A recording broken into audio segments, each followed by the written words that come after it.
When the priest of a small town church is killed with a knife in his back, we introduce Benoit Blanc, who is once again here to crack the case and find out who done it, all with the help of a priest.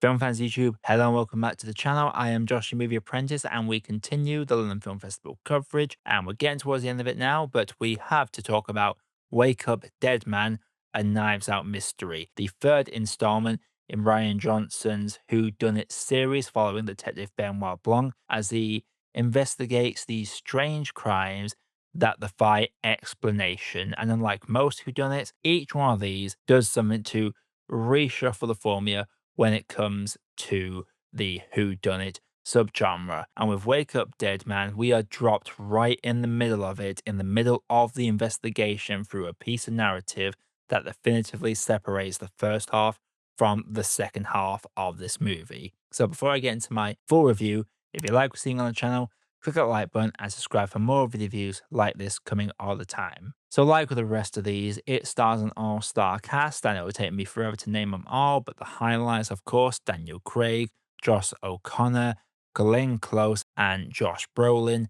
They all do fantastic jobs. You have Jeremy Renner in there. There is a number of cast members in this movie that really make up the ensemble. And if you had to hold a gun to my head on where this ranks against the other two films, I'll say it just slightly edges out Glass Onion, but you can't really touch that original Knives Out. This is one that takes a bold move by having Benoit Blanc effectively be almost a background character and a side character. He does do his Benoit Blancisms, and when he is in the spotlight, Daniel Craig eats the scene as he has done in the previous two movies. But Benoit very much takes a backseat in this movie in order for Josh O'Connor to step up and really steal the show. He is a priest that has been sent to this small church that is struggling for members, that is being run by Josh Brolin's priest. He does a great job at really testing his faith as this priest. He has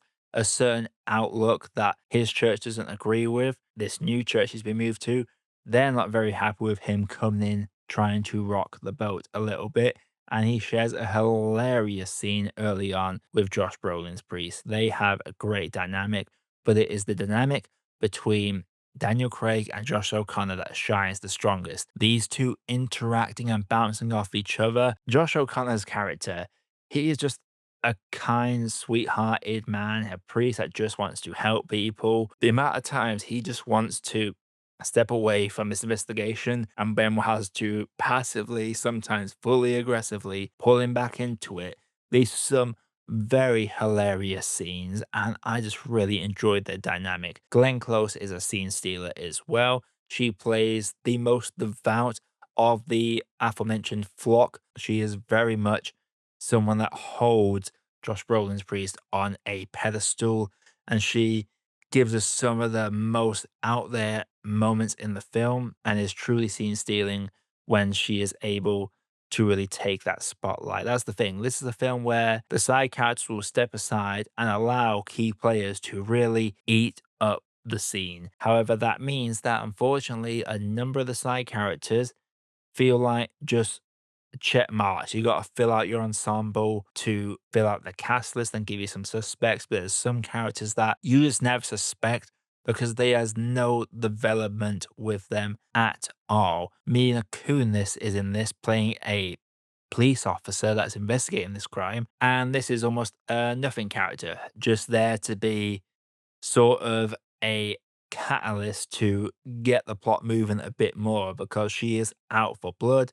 She is out to make an arrest and is constantly going for the obvious option. And Benoit is doing everything he can to defer their gung ho nature to really try and get to the bottom of this crime. And when we talk about the crime itself, I will say when we do inevitably get to our resolution, the big reveal, the spelling out how this seemingly impossible crime was committed step by step, that gets a little bit, to use a wrestling term, a little bit overbooked. I am happy with the overall result of the crime and the case and who done it and the reason why, but the way we get there feels morbidly overbooked. However, we do get a nice setup and payoff line that there's literally a line in the first 20 minutes of the film that spells out the exact moment the third act really kicks in and goes slightly crazy. It does have a sweet epilogue, but there's that lack of oomph that I feel like both Knives Out and Glass Onion had in their final epilogues. There's just something about this one that didn't quite hit as hard.